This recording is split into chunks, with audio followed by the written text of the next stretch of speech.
Computer. Hello, this is Christina Cadill with Radiant Astrology, and this is my first attempt to do Facebook Live Starcast. So I've been starting to do Starcast every Monday on social media across all my social media channels, YouTube, Facebook, and Instagram. So thank you for joining me. Let's see if this actually works. I'm kind of crazy to be doing this during Mercury retrograde, right? But sometimes we get the inspiration and we just got to go with it. The Mars-Uranus trine that I've been talking about, that's actually right on my sun, on my Capricorn sun. So I figured I would just go with my instincts. So I hope you all had a beautiful Pisces new moon that we just had yesterday. Pisces can be restorative. It can remind us of the value of retreat. And where do we retreat to? We want to retreat into spaciousness, into silence, into spirituality, right? Because Pisces can also be symbolic of all the chaos that is swirling around.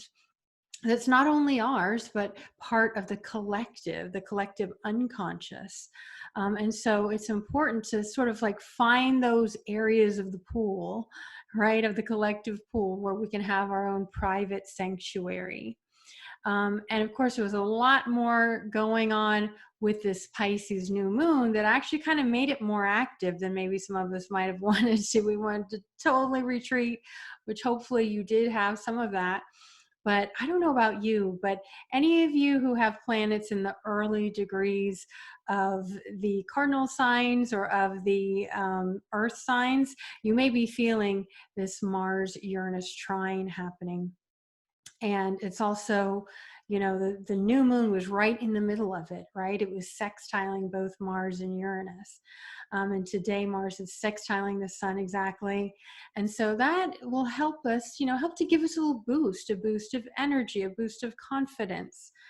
Even if we're feeling a little bit like we might want to just go with the flow because things are not fully formed yet in our minds or, where we want to go, because that's the nature of Pisces. We are in Pisces season, right? The Pisces, not only we just had the Pisces new moon, but for the next month, the sun is in Pisces, and the sun represents our central focus, right? And so as much as there's these impulses that, this is the year to get things done, to break through, to accelerate, and to up level, which we're getting a lot of that energy with Uranus and Taurus, we also have to honor that we are in Pisces season. So we're sort of, between the winter and spring season where things are just still incubating.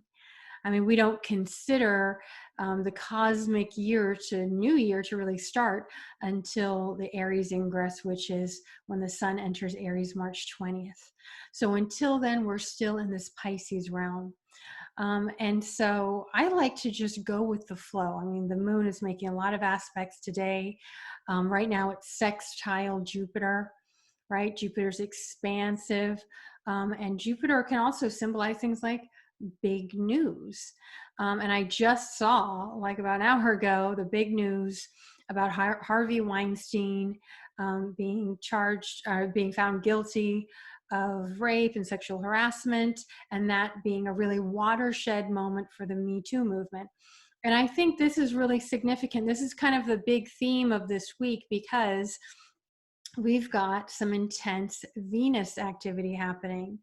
The big thing I think that's really coloring this week, of course, there's plenty of activity happening and you can check my dailies on a daily basis, but when we look at sort of the week overall, it's really colored by a lot of Venus in Aries, because on Wednesday, she's going to be joining Eris. Eris is the warrior goddess, the goddess of chaos, the goddess of discord. And Eris can, isn't necessarily her nature good or bad. I mean, sometimes we do need to be woken up. We do need to fight against the patriarchy, right? We do need to have someone to have the courage to stand up and say when things aren't right, when things need to change. and that can be Eris, and Eris can be even mischievous, right? Sometimes I like to think maybe she even delights in causing some chaos, but oftentimes it's because there's something that's unsaid. There's an elephant in the room. She was the goddess that threw the golden apple into the ball that she was not invited to, that said to the fairest, and it set off eventually the Trojan War, but it set off, all the goddesses that thought they were the fairest to be in conflict. So it's that kind of setting off what is already ripe for needing to arise. And so when we have Venus, it symbolizes not only relationships and love and beauty and creativity, all these things, and money as well.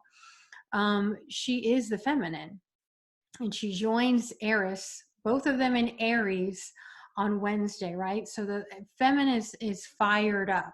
Now that can also, anytime we have a lot of Aries, that can make things really sort of on a hair trigger. So we want to be careful of that. We don't, want to be poking around with heated exchanges and in relationships, because there can be some real serious issues that need to be addressed, that maybe need to be at a point of ripeness, just like what's going on in the collective, that we can see so much chaos happening around that which needs to be, changed. Any kind of major change in the collective, sometimes it means an uprising. And then not only do we have this Venus Eris conjunction, then, as we know, as I've spoken to before, Pluto and Eris have been in square with each other, right? And so it gets set off at times with these faster moving planets. And so on Thursday, Venus is squaring Pluto, and that's always an intense, well, anytime we have Pluto, right? Pluto is intensity. Pluto does symbolize power and power struggles and what we give our power over to, what has power over us. And so we have a square with Venus in Aries and Pluto in Sirius controlling Capricorn, right? And so it's like, who's going to win in this struggle, in this battle? And sometimes it's an internal struggle with ourselves, with controlling ourselves, mastering ourselves. But with Venus, oftentimes we see, Venus is about relating, how we relate and who we relate to. In relationships, it can come up in relationships with power struggles, who has the power, and maybe sometimes we feel powerless, trying to manipulate our way into power. And that, isn't really a real genuine expression of power, right? We want to be free to come and go in relationships and to attract what is really attracted to us rather than having to control it, right? And also Venus representing things like money and values.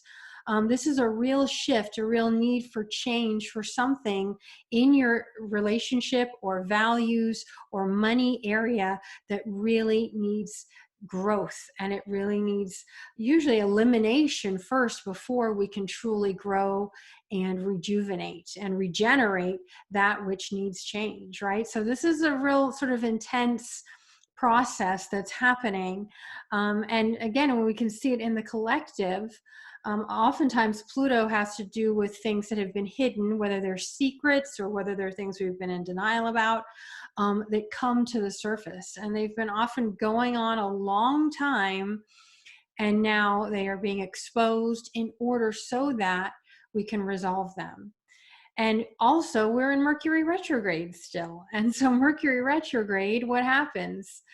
Information from the past is coming up now. I mean, I don't know about you, but I know in my life and a lot of people I've been hearing about, someone from the deep past or some information about something that they thought was long gone is coming back up.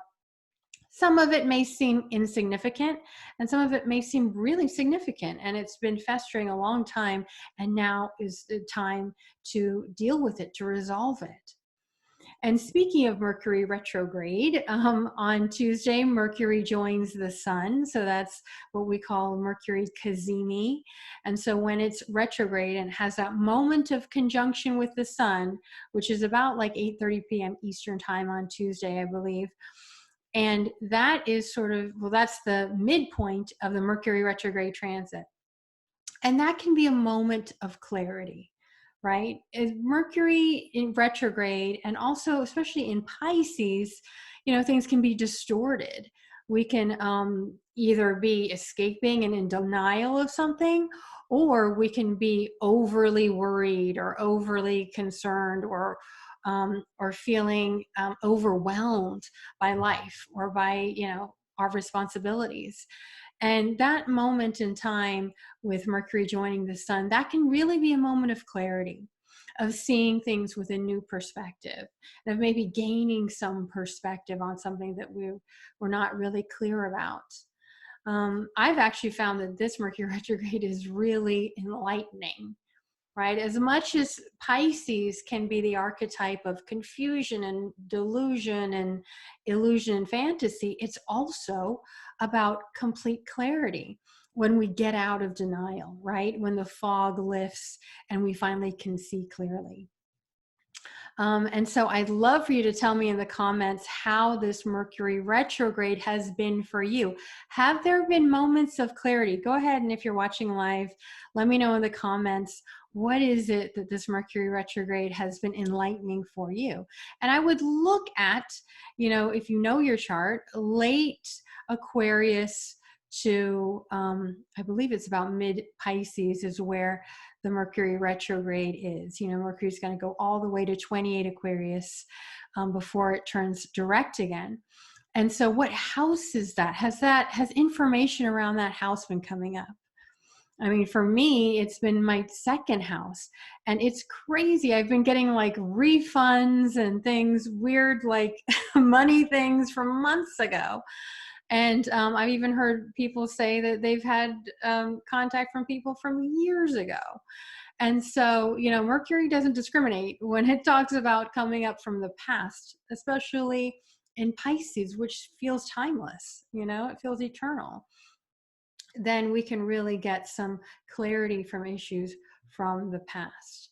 And in some ways, it can really help us to inform us about maybe who we are then in the past when we made certain decisions. And we can compare that to our state of mind and state of being now, right? And again, Pisces season is the incubation season. It is associated with the 12th house, which is kind of like being in the womb, right? Before we have that rebirth into the spring season in Aries season, spring in the Northern Hemisphere anyway. And so, let me know how this Mercury retrograde has been for you. I know usually it's a moment we kind of celebrate when Mercury retrograde has its conjunction with the sun, because we know we're half over, right? The transit is half over. We have like another week and a half left. So I think we can handle it. Now, let's see what else is going on this week. There's a lot of Mars activity. As I said, Mars is sextiling the sun. Mars is going to be sextiling Mercury also on Wednesday. And so, Mars is ultimately it's energy and action. And as it joins with Mercury, now a sextile tends to be boosting. It can be a helpful type of energy. But Mars is still Mars. Mars can kind of be poking at us. And so we do want to kind of watch what we say, watch how we respond and react to information and things like that, because Mars can energize our communication when it's in a sextile to Mercury. And Mercury, again, is retrograde, isn't totally acting how we expect Mercury to be acting. And Mars is also out of bounds. So this can be a week where, the mind is quick and sharp, but so is the tongue. And that's a time where, we can actually say things that need to be said. But again, it's kind of worth watching because, Mercury and Pisces can be kind of slippery. But the good thing is it can likely bring some kind of opening or breakthrough with communication. Mercury in Pisces can tend to, Pisces is silent, or Pisces maybe like, Mercury retrograde in Pisces, I often hear, oh, I thought I sent that email, or I thought I sent that text, or I did send that email and it like disappeared into the ethers, right? That often happens. And then someone, we might get upset because we didn't get a response to our email, or when someone actually did send it, or they responded in a way that we might be overly sensitive to how people respond. So we want to kind of watch that. But this Martian energy that's sort of in a sextile, like I said, to the sun and then to Mercury, that can actually help to sort of energize things. And we may need a little bit of that coming just off of this new moon, because it takes a little while, even though the moon is waxing now, which tends to be a time of, we're beginning to wake up and start to grow that which we're working on. It can also be, the moon is still sort of in darkness. So we really want to just try to go with the creative flow, right? Knowing that we might not have the full plan of action in mind, and not to push ourselves too hard in that respect, but try to aim your energies so that, you have the ability to go with the flow this week. What I love this week is Mercury is going to be trining the North Node in Cancer on Wednesday also, just as it's getting that little boost with Mars. And I feel like, for one, again, this whole Me Too movement is symbolic of the North Node in Cancer, the North Node being about our collective growth and evolution. And in Cancer is symbolic of women. It's symbolic of things like, care and nurturance and consent even, maybe, right? And so there's more messages here. So this whole week is going to be unfolding with a lot of messages around our collective growth. And when we think of the collective growth in a Cancerian way, our connections, our emotional connections, our connections to the feminine, that we all have the feminine within us. And how can we nurture that and cultivate that more? All right. Well, I just want to keep this short and sweet for today. I hope you'll join me next Monday. Let me know if you like these video Starcasts. And I wanted to remind you to get on my list for the month of Pisces season. I'm going to be doing a special on my past life sessions. This is a perfect time to be healing the energy from past lives. And that can really take us to some really corners of our subconscious that are waiting to be nurtured and to be healed. And so get on my list at radiantastrology.com. You'll get more information on that. And also on March 1st, I start the Transits and Progressions class with New Paradigm Astrology. That's going to be an awesome 8-week class where we're going to go through the entire, all the major planets and how they show up as transits and progressions. And it's an excellent group of astrologers with New Paradigm Astrology. I'll have the link below. Again, we start May 1st, so you don't want to miss out on that. All right, that's it for this week, and I'll see you next Monday. Bye.